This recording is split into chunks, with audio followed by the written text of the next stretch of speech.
Good morning and welcome back to the Angry Poolman channel, where we learn how to treat our pool and our pool man. So here we are again. It's Wednesday and we're here at Lynn Duck Field, and the pool is as thrashed as ever. But notice, not really a whole lot on the floor of the pool. But then you look at the leaf canister and that doesn't really have that much in it. So and the pool deck is, there's no gardener interaction here. So Angry Pool Man has no reason to be angry here today, but yeah, I'm going to definitely earn my money.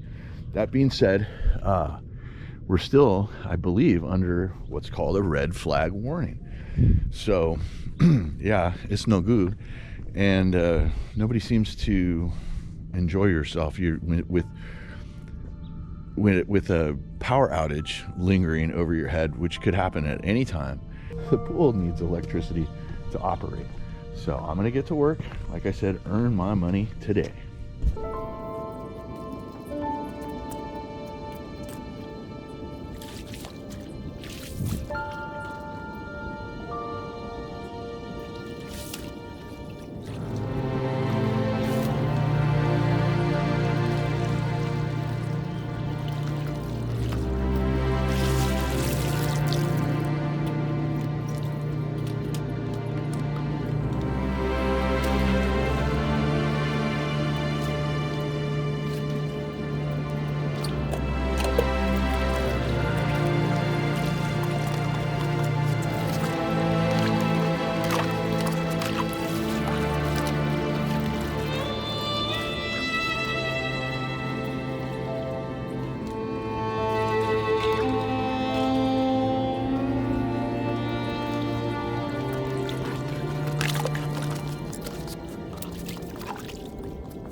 Okay, I do feel really good about this. It's about 15 minutes later and the pool is sparkling.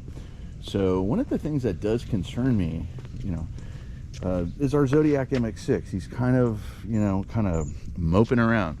One of the things that I am going to add here, if you notice that the hose is submerged. Okay, so I do have a floaty that's right next to him, right? And that helps actually preclude him from climbing the walls, which we do not want, right? We don't want him with a single speed pump, especially on the same grade. We don't want him sucking air. So what I'm gonna do is I'm gonna go out to the truck and I'm gonna put a floater on that submerged part. That's gonna help keep the hose floating, and then it'll allow him to kind of do a dash, a windshield kind of wiper thing where the hose will never get cleaned up. But I'll tell you what, I've done this pool a great service and I'm gonna move on. Okay, good morning. Welcome to Friday. We're outside the leaf canister and it is 9 a.m. This is the latest I've started in quite a while. Just had a lot of stuff to do around the house this morning. Corgi related, uncorgi related. Anyway, let's get back here. Look at the streets. Okay, the streets are, where the streets have no name, they're filled with leaves. So I can only imagine what it's like at the pool. Well, that there is the leaf canister. That's how it got its name. Yeah, one of the things, like there's a return line over on that wall, right? Shoots water towards here, towards the skimmer. But I have always seen, and I've been the only pool man that's ever been here, look what it's doing. I mean, it's a really wonderful representation of how the pool is, it's going around and around, and it's not going in the skimmer. And even if it is, it's coming out because they have broken the weir gate, and frankly, I've replaced it enough times where I stopped replacing it.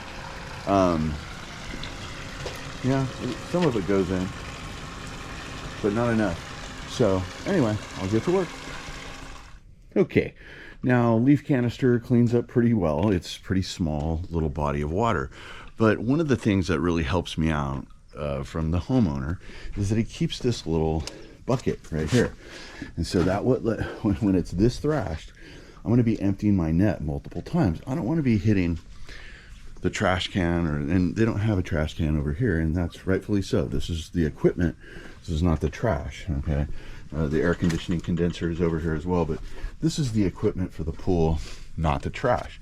So having this little tiny bucket that I can sit and fill and fill and fill, and then when I leave, I take everything in my net and away I go. Appreciate that. Okay, so this is a Hayward Aquanaut. What is this, a 250? Yeah, it's a 2-wheel drive, and it works just kind of okay. So I have a 4-wheel Aquanaut, or no, it's called the Pool Cleaner, which is basically the same thing. It's from Hayward. I'm gonna throw it in for this week. Of course, I have a few leaves to still get, but yeah, how did I get everything off the bottom of the pool so quickly? Yeah, Telsa 90. And the one thing you gotta make sure to do is remember to charge it. Okay, recently a viewer, he said he's moving into a house with a pool and has never had a in-ground pool in order to take care of. Congratulations, I think. Pools are kind of like boats. You know what boat stands for? Bust out another 1,000. So pools are very expensive if you're not used to that. They take up energy, they take up chemicals, they take up manpower. So if you're going to do it yourself and save a little money, here's 3 things that I have done. And this is a simple rule of thumb, a 3-pronged system. I call it my Poolman's Bill of Rights. You got to run the pool from 9 to 4. Now you're out there in Temecula, said you might want to run it past 4, but then that means you're going to be paying that Southern California Edison higher rates, which I always try to preclude my customers from doing so. I call my SDG&E, I call them the evil empire. So we don't want to give them any more money than they're absolutely due.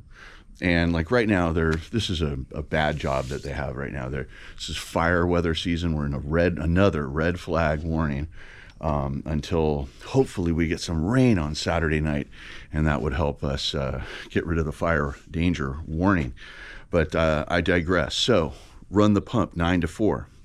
You got to have a cleaner in the pool to help get whatever you got going on. And out in Temecula, you're going to have a lot of dust, my friend.